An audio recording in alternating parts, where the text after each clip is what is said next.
back at it again, and listen, this isn't all doom and gloom, as I said in my thoughts video on the red wave that never happened. Okay, if you haven't checked that out, definitely go and check it out. Okay, it is not all doom and gloom, baby, because let me tell y'all something. The left has absolutely lost their ever-loving minds because they won. Technically, Republicans won. All right, it just wasn't like the total tsunami or whatever, that a lot of people were expecting. So they're like taking like this weird victory lap for some odd reason, and I'm like, I smell victory, baby. I smell victory not only now, but we make a couple tweaks here and there, and check out that video for the tweaks that I'm talking about. And I'm gonna be smelling an even bigger victory in 24. So Biden has come out and said some crazy things. They've come out and said some crazy things about Fetterman. They've come out and said some crazy things about Stacey Abrams. And yeah, before we dive into it though, hit that like button. And if you are not subscribed to the channel already, hit that subscribe button down below and join the family. All right, join the family and make sure you guys are following me on social media.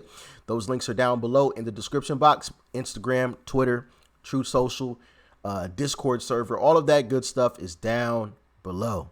And with that being said, let's dive in. Check out this one. There is no such thing as a heartbeat at 6 weeks. It is a manufactured sound. Look at these folks nodding their head. She's nodding her head. And this guy's like, wait, what the are you saying? They're losing their minds. But hold on. That's not the craziest thing she said. Check this out. Well, Stacey Abrams actually thinks abortion is the solution to rising prices. Listen to this.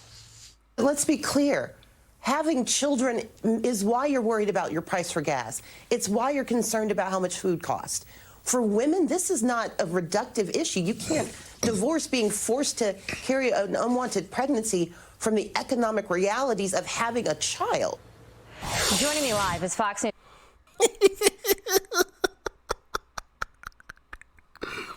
Oh, man. These guys have gotten completely out of hand. Now, listen to what they have said about Stacey Abrams on MSNBC after losing. Not the first time, but the second time she's lost. And not only did she lose, but she lost by a larger margin than she did the first time. Her political career is donezo. It is cooked. The only thing Stacey Abrams and Robert O'Rourke have been good at is making themselves rich, getting donations, and losing. They are professional losers. If you want to know how to lose, check out Robert O'Rourke and Stacey Abrams. Let's jump into this. Really quickly. Yeah. Let's finish really quickly. We've talked about Tim Ryan, who lost. You talked about Stacey Abrams. I want to talk about how she has revolutionized politics in Georgia. Joe Biden won. It's so interesting. Harry Reid used to be a guy that had the state wired. He's one of the few guys that you could call and say, what's going to happen? And he'd tell you. Those sort of politicians don't exist anymore. About 2 days before voting ended in Georgia, we called and said, how's Georgia going to end up? Stacey Abrams, when it was looking bad for Biden, she goes, he's going to win by about 10,000, 11,000 votes. And I'm like, okay, well, that's a little, you don't have to show. I'm like, that's a little too specific. 2 or 3 days later, Biden won by 10, 11. And I said, oh my God, I've never seen anybody with a state wired like Stacey Abrams. She may have lost, she lost, we understand that. But talk about how she put Georgia on the map for Democrats? The infrastructure that the New Georgia Project, led by Stacey Abrams, built is the infrastructure, along with the investments from the Democratic National Committee. If you talk to Jamie Harrison, he'll tell you they gave real money to Georgia this cycle. The DSCC gave real money to Georgia. The work that Stacey Abrams did is the reason that Georgia was in play in 20, is in play right now, and will continue to be in play for the cycles to come. And so sometimes you do not get to reap the immediate benefits for yourself of the work that you do. And I think that that is a story that black women all across this country know all too well. But people better stand up and give Stacey Abrams her flowers. That's right. That's right. By the way, Moses. Thank you. I lost my preacher. So I'll talk to my preacher. He left. Yeah. Moses, he led the Jews to the promised land, but he didn't get there himself. He didn't get there himself, but God took care of Moses. Yes, Keep reading he the did. Bible. God said, I will bury Moses. Y'all leave Moses alone and let Joshua keep going. And Stacey will get her due. God will reward Stacey. Anytime you see Ossoff and Warnock and Biden in Washington, you're looking at the work of Stacey Abrams. That Amen. is correct. Amen. All right, still ahead. They compared this woman to Moses. To Moses. They have lost their minds. Moses? Give her flowers for what? Taking an L? Twice?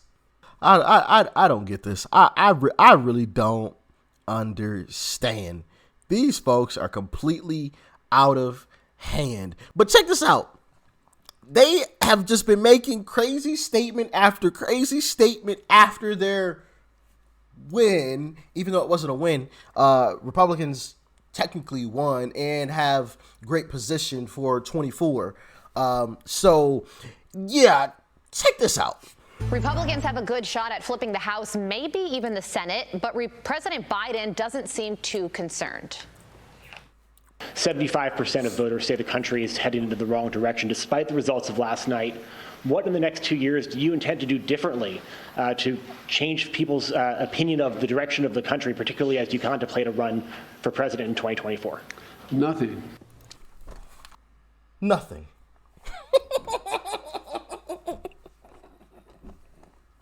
Oh, I'm stuck. I'm tangled. See, the thing to worry about was them losing heavily and them adjusting, them tweaking the game that they play a little bit more, right? Oh yeah, we're gonna lower the gas prices even more. We're going to tweak this over here. We're going to fudge this number over here. We're going to make things stronger on social media, more censorship.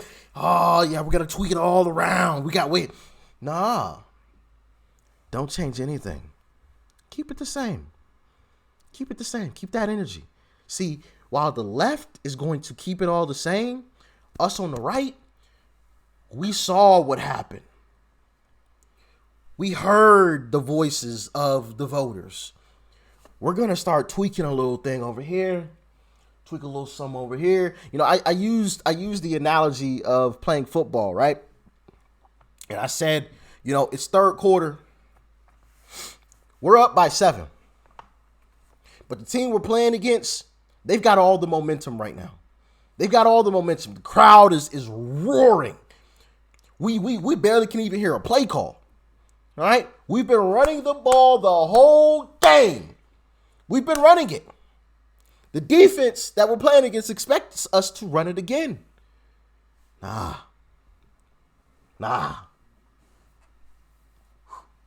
We throwing that ball right over the top of their heads. We're throwing it right over they won't even see it coming. They actually threw it. Touchdown! 2024 Republican Party win. You know what I mean? Keep it the same. But hold on. It gets worse than that, ladies and gentlemen. Fetterman as a nominee at some point for president. I I know there's some variables, obviously. What he did in the super red, deep red parts of Pennsylvania, and the way that he ran ahead of Biden, as you were saying, ran ahead of Trump. I mean, it just makes you wonder about his future. Yeah, they actually said that. And I think the only reason, well, one of the only reasons why Fetterman, well, there's a few reasons, but one of the reasons is because of the early voting. A lot of people voted before that debate even happened. They never got to see him actually speak after, you know, his medical situation. Then it was too late. And I think at least a third of the people, and I think it was like 700,000 people that voted early, would have changed their minds. But then also, you know, Oz wasn't a strong candidate to begin with. Yada, yada, yada. You got that as well. So, yeah, they have been saying some of the wildest stuff ever. And it is going to be glorious when the Republican Party actually sits back, analyzes what went well, what went wrong, tweak some things here or there, tweak this, tweak that, and wins. Because the Democrats, they aren't going to change a single thing. Not a thing. The definition of insanity is doing the same thing over and over, but expecting a different result. I don't see the Republican Party as insane folks. I don't. I just don't. I have to see it to believe it. So I definitely think the Republican Party will make some adjustments, like on abortion, and will come out and vehemently deny, you know, a full-out ban on abortion, because that's what the left ran on. And when Republicans come out and do that, Democrats are going to panic, because they aren't going to be expecting that. They aren't going to expect it at all. People like Lindsey Graham, who I think he even tried to come out with like a ban like a month before this midterm. I'm like, bro, chill out. Chill.